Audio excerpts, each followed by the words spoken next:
Yin Peet is also here, who is a sculptist. We have a great little film of some of the things that she's been working on. She's going to join us up here and talk a little bit about her craft, goes into sculpting and the ideas. Some of the stuff is fabulous. You're really going to enjoy it.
So it's coming now? Mm-hmm.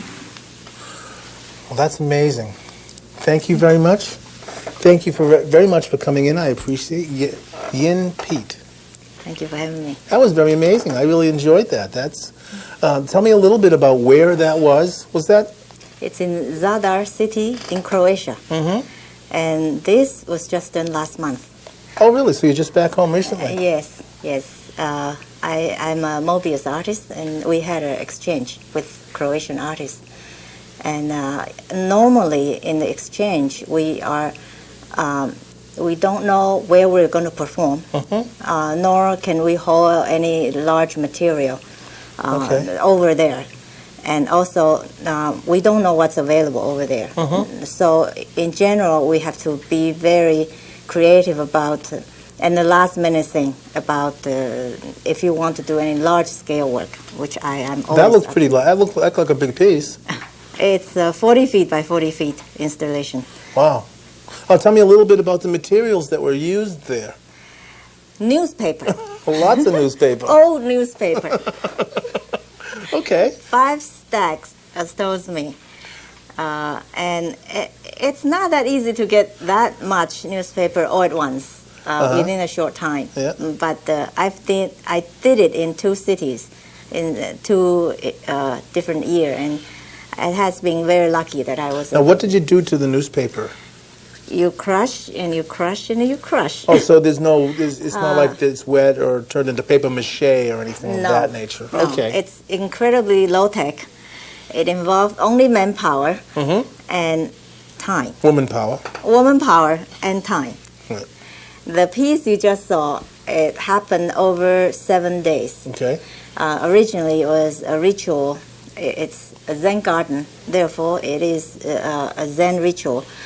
And I set out to have 7 performers. We enter without food, without sleep, only rest if necessary, without words, and only come out after we're done. Oh, wow. And of course, 13 hours later, 5 a.m. the next day, it rained. on the On piece? newspaper. Well, luckily, it didn't rain us completely out. I then broke the ritual and sent everybody home and say that when the rain stopped, we come back.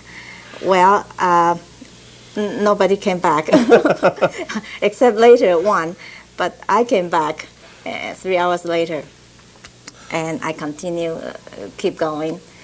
And I realized that actually the God was trying to do me a favor, and I didn't take it because, 13 hours later, our hands were like stiff, like rock. When it's wet, the next day I came, when it's wet, it was so easy to crush newspaper. Okay. And if we had stayed, we would have accomplished a lot more. Now, what's behind the ritual of fasting and no sleep and no speaking? No speaking. How do you communicate what you want the art to be? Well, Zen is something that's trying to dig out our true nature, to return to where we came from. And that's not easy because supposedly once we are born, we start to get polluted by society, education, environment, mind pollution, not less than physical pollution. And to clear that, you need to go through very strict self-discipline, including physically to be a vegetarian, not to kill, all those, most audience, but mentally, when one, up to the point where you stretch yourself so tight that you begin to elevate, have that sense of elevation beyond human, because this human body that has embedded a soul is being, at some point, feel like trapped. I wish I could be in the moon, right? But I can't. I'm grounded here.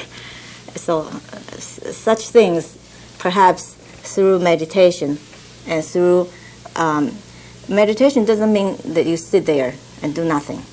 Okay. Meditation could happen over, for example, when I'm crushing newspaper, I am entering, when it's so repetitive over such a long time, it begins to become something that is, my hand has this motion that is away from my mind. And you must experience. You cannot talk about it. Well, no, I'm sure there are people that have experienced it.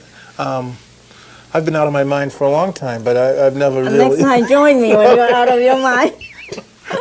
But no, I understand a little bit about what Zen. I just wanted to make sure that we explained it a little bit. Now, you mentioned quickly, you went past and said performing art. Would this be considered a performance piece? Yes. Well, performance based on visual art, as opposed to performing arts, dance, music. I developed all the performance are really coming out of the object-making sculpture. Certain concept, for example, Zen. Zen is calling for experience, calling for action, cannot be quite described or articulated by still object. Therefore, for those concepts, I started to use time, audience, space, action, movement, combine them. And when these element comes into visual material, it becomes performance. Okay, I understand. Okay. Now, let's talk a little bit about that exchange of artists between the two countries. What was that experience like? Now, you're not American. Are you American born? No.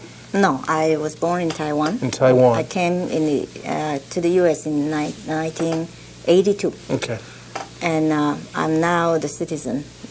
But I bridge in two places. Yeah, well, because, of course. Why not? Yeah, well, art, first of all, Sure. art has no boundary. No, absolutely. And it's worldwide. It's the international language. And for me, the language is not a boundary either. No. So, but this exchange is struck up by Mobius. We have been doing... I mentioned Mobius earlier. Yes, yes. I'm very glad to hear that. No problem. We're very active and more internationally, since several of our members has contact with various country artists. For myself, I have great artist friend. When I say artist friend, I mean not social friend, but we're collaborators in projects. Yep. In Hungary, now in Croatia, and of course in Taiwan. How is the exchange? How's the exchange of ideas? Is the web a big tool that you use? Email, yes. Email. Since we can really call each other too expensive. No. But you can email photographs and concepts and all kinds of things back and forth, right? True, but these exchange normally will have to have a bridge somehow. Either our very first exchange with Croatian artists was by the artist who came over on an artist residency in Mobius.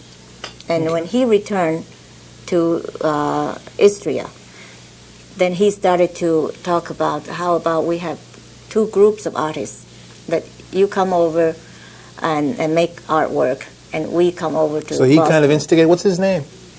Silvo. Is he a big artist in Croatia? Or is he a... Yes, well, big.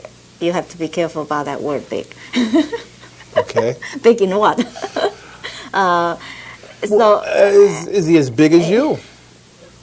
Bigger than me. I must be humble. I am humble.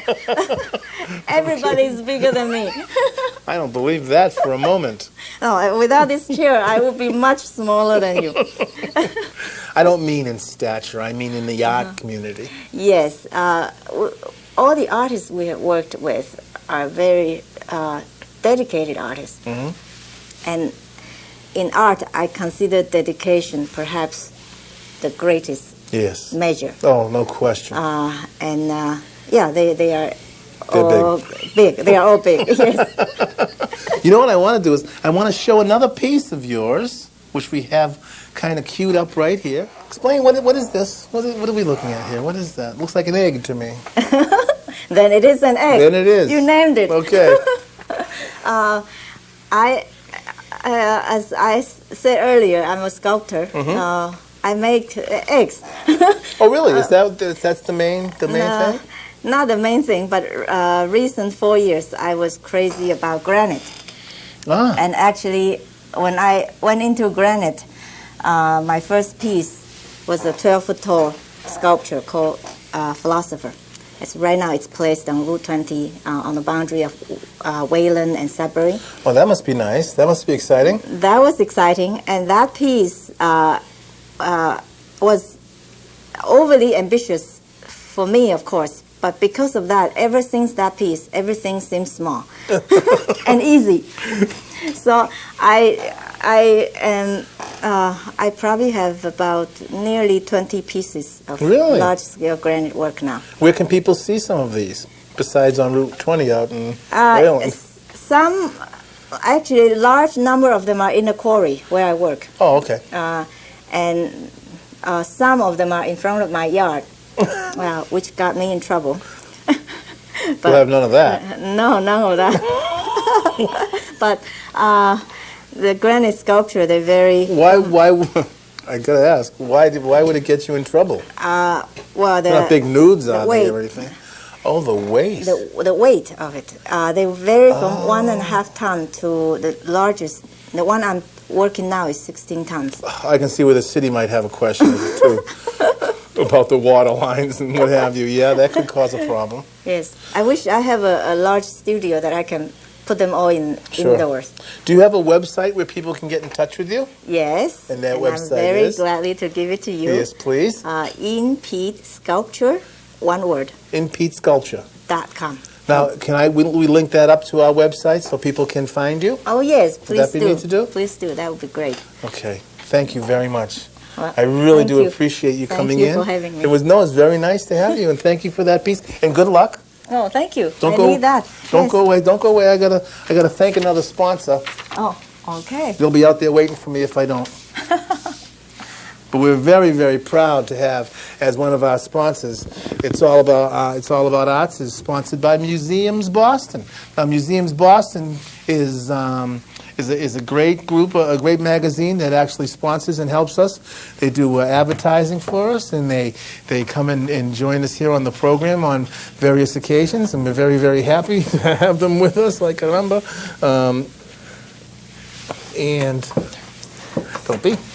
And we're awful happy to have them with us, and they have been sponsoring our program now for a little while. And lo and behold, through the magic of BNN television.